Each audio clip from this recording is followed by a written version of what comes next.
Hi, it's Patrick Hutzel from IntensiveCareHotline.com, where we instantly improve the lives for families of critically ill patients in intensive care so that you can make informed decisions, have peace of mind, real power, real control, and so that you can influence decision making fast, even if you're not a doctor or a nurse in intensive care.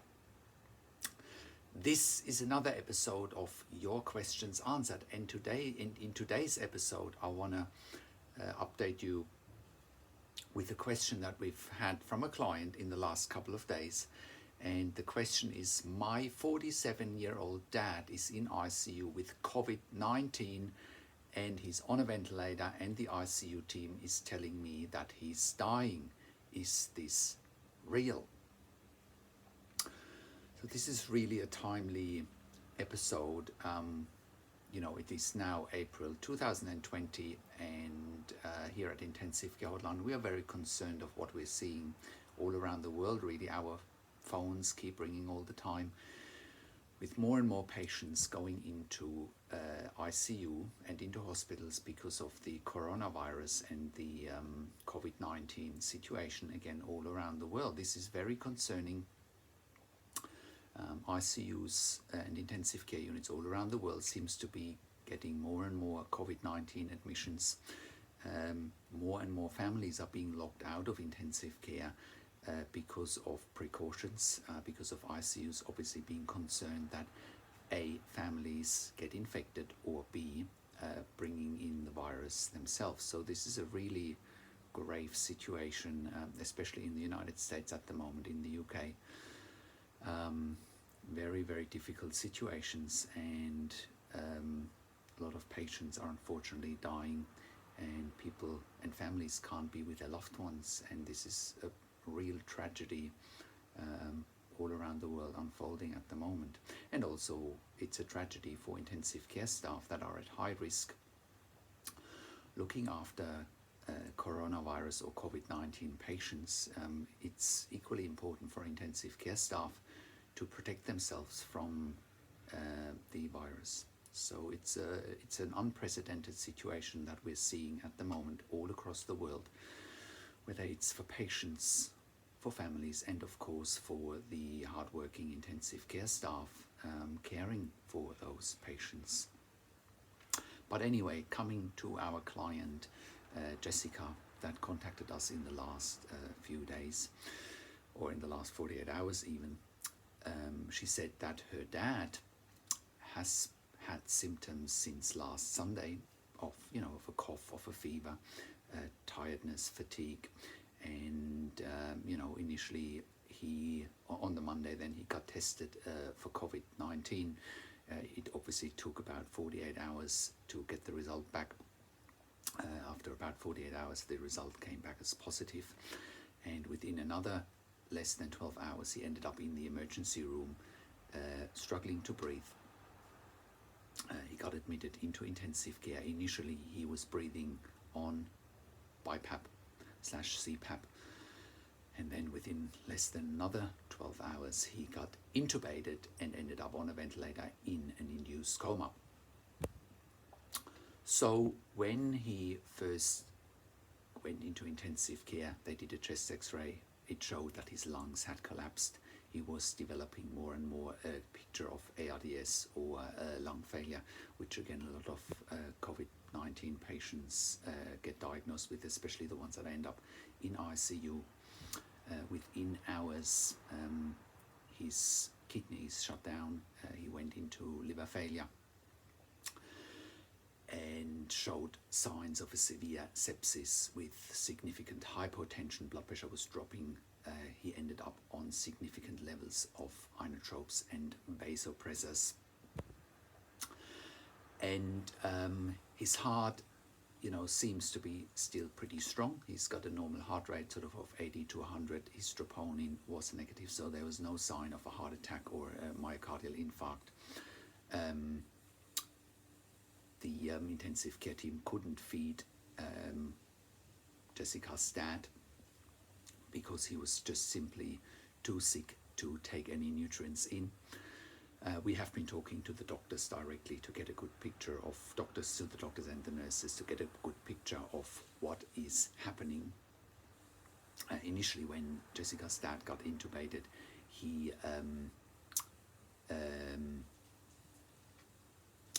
ended up on 100% of oxygen or 100% of FiO2 with a high CO2, high carbon dioxide.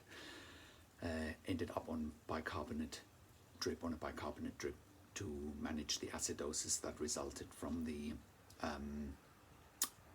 high CO2. He ended up in an induced coma, sedated with midazolam or Versed and a little bit of fentanyl, which was stopped in the end because Jessica's dad now is in a natural coma. He then ended up on levofed 30 micrograms an hour, epinephrine 20 and vasopressin 0.04. Pretty dire situation there. What happens with a lot of patients with ARDS, you can at least prone them, basically put them on their tummy to drain any excess fluids off the lungs, and also to basically inflate or try and inflate the lungs by just turning a patient on their tummy, head down. But again, Jessica's dad is too unstable to get prone at the moment, which really doesn't help his situation. His inflammation markers are through the roof, his lactate is through the roof. Those are all signs of a very critical condition. He's also on antibiotics, even though he has been diagnosed with COVID-19. The question that we had for the intensive care team was pretty much, what about referring him to an ECMO center, because ECMO could potentially be life-saving, or can be life-saving in a situation like that. I guess with his low blood pressure and with significant amounts of inotropes or vasopressors, he's probably too unstable to be transferred to an ECMO center, because in the ICU where our client's dad is, there is no ECMO available, and they're far away from the next, at least 2 hours away from an ECMO center. So the condition is really critical, and as I said, lung failure, ARDS, kidney failure and liver failure, and it looks like Jessica's dad is unfortunately approaching his end of life fairly fast, which is really sad. He's only 47, as I mentioned earlier. And it's really a stark warning for everyone that's out there, and that social distancing is really important, because even young people are impacted by this severe pandemic situation at the moment. It also goes to show that what we always say here at intensivecarehotline.com, if you have a loved one in intensive care, you need to think 2 steps ahead. Even when Jessica's dad got admitted into ICU, they should have started their own research, because again, most COVID-19 patients that end up in ICU end up with ARDS or lung failure, from what I have read through my research and what I hear from other ICU professionals. And when this is happening, you need to think ahead, because again, ECMO might have been an option even a couple of days ago, and the referral to an ECMO center might have been made a couple of days ago. This is what I always say: you don't know what you don't know. And if you don't know what to look for, and if you don't know what questions to ask, if you have a loved one in intensive care, you are fighting an uphill battle, and you need to be prepared for all eventualities. The stakes are very high when you have a loved one in intensive care. And if you don't know about treatment options, if you don't know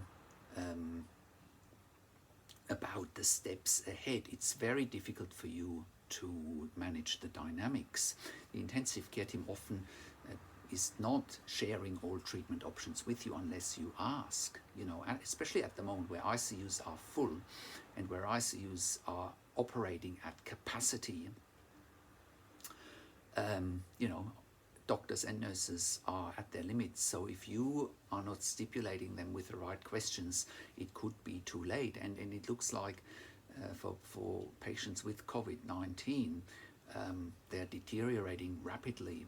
And as you can see in this situation, where it didn't even take 48 hours for an otherwise fit and healthy 47-year-old man to go into multi-organ failure, basically. And that might have been prevented if the right referral had been made maybe to another ICU early on.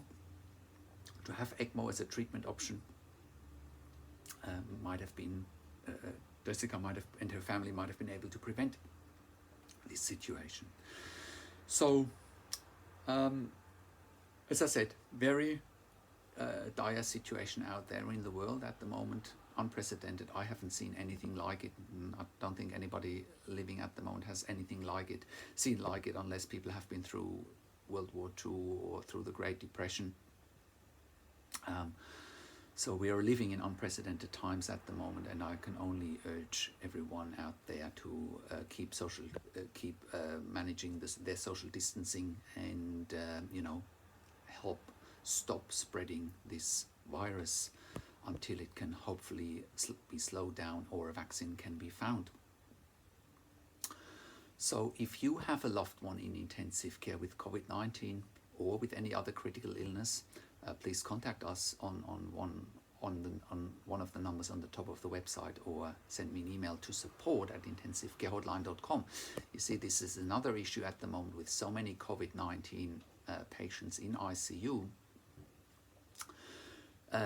Other admissions going into ICU may end up with COVID-19, or because of the infection risk, or other issues. Elective surgery gets cancelled, and other treatments for cancer patients or anybody else who needs an ICU bed or a hospital bed is at high risk, or may not even get admitted at the moment. So we're really seeing again an unprecedented situation. And again, if you have a loved one in intensive care, contact us.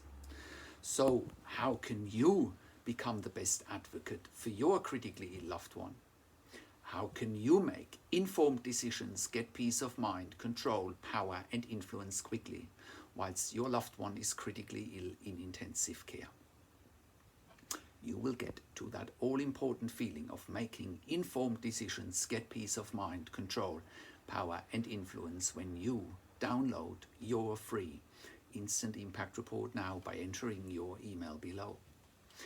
In your free Instant Impact Report, you will learn quickly how to make informed decisions, get peace of mind, control, real power, and how you can influence decision-making fast whilst your loved one is critically ill in intensive care.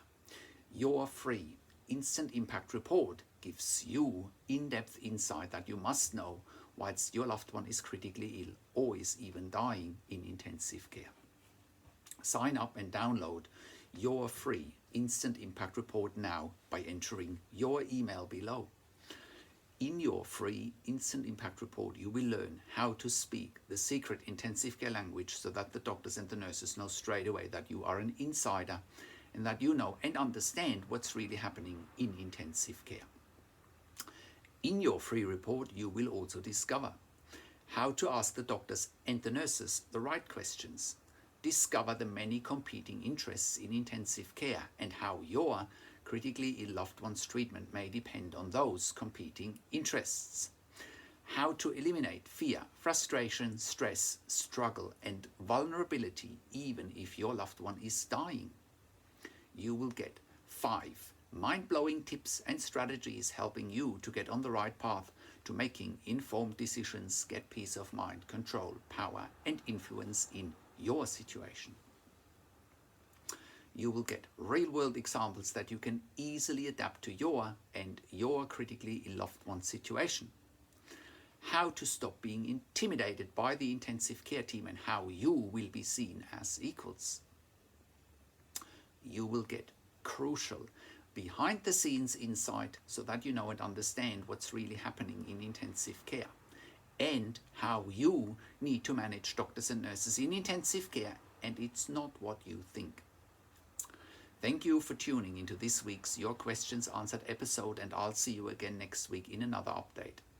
Make sure you also have a look at our blog section for more tips and strategies, or simply send me an email to support@intensivecarehotline.com with your questions. Also, have a look at our membership site, intensivecaresupport.org, for families of critically ill patients in intensive care. You can also call me. Find phone numbers on the top of the website.